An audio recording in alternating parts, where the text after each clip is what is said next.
We'll also visit with LA's premier graffiti artist. He's not a vandal, he's a Picasso with a can.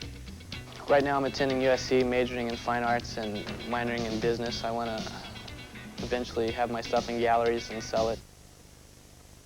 The word graffiti is derived from the Italian word graffio, which means to scribble or to scratch on the surface.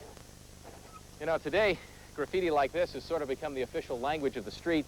It's also a very controversial form of expression, which brings us around to the question, is this art or is it anarchy? Yo, all you homeboys out in Bronx, this one's for you. Pump up the volume, pump up the volume, pump up the volume.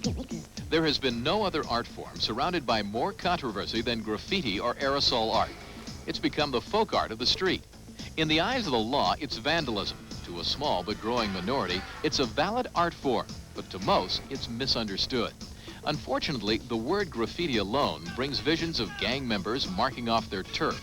But that is only one side of this very confused coin. Graffiti art has evolved into a very complicated subculture. And to be able to understand any culture objectively, you must learn about its people and understand their language, like crew, burner, and wild style. So we went to the streets of LA and hung out with one of the hottest graffiti writers in the country. His tag, Risk. We are the young generation of the place, you know. We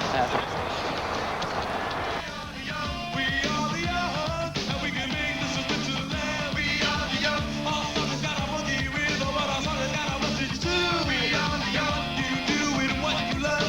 It's totally up to you. The rush for me is just doing my own thing and just sitting there on the wall and doing it and then stepping away from it in a couple hours when it's done and looking at it and say, that's what I wanted to do and that's it. The word graffiti has such a negative connotation that it really destroys the art form. I mean, the definition of graffiti is applying a medium to a surface.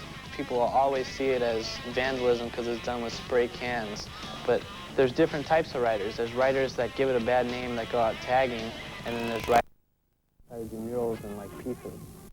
Being a relatively illegal art form, the graffiti writer is always taking a chance. I've been taken in about 3 times, I guess. I've never been charged. The last time I got taken in, I had permission to do the wall.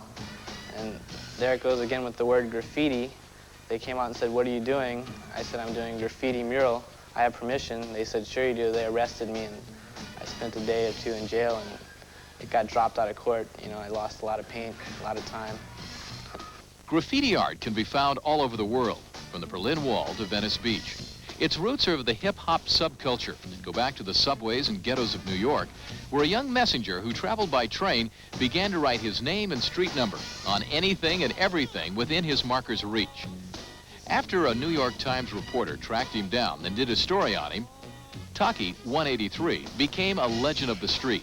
And soon every kid in New York was writing his names, or tags as they were come to be called, on anything that would stand still long enough.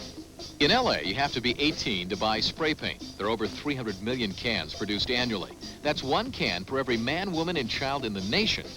But statistics show that no more than 1% is used for graffiti. In LA County alone, we spent $50 million a year in graffiti removal.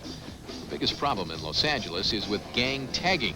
LA County Parks and Recreation has its own method of dealing with the problem. Come.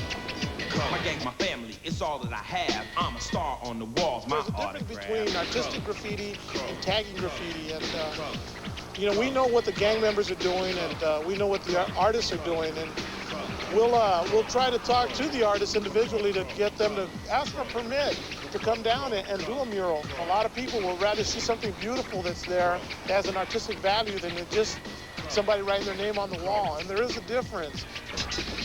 Tagging is without a doubt a major problem, and Risk, like most young writers, started in this manner but realized it was taking him nowhere.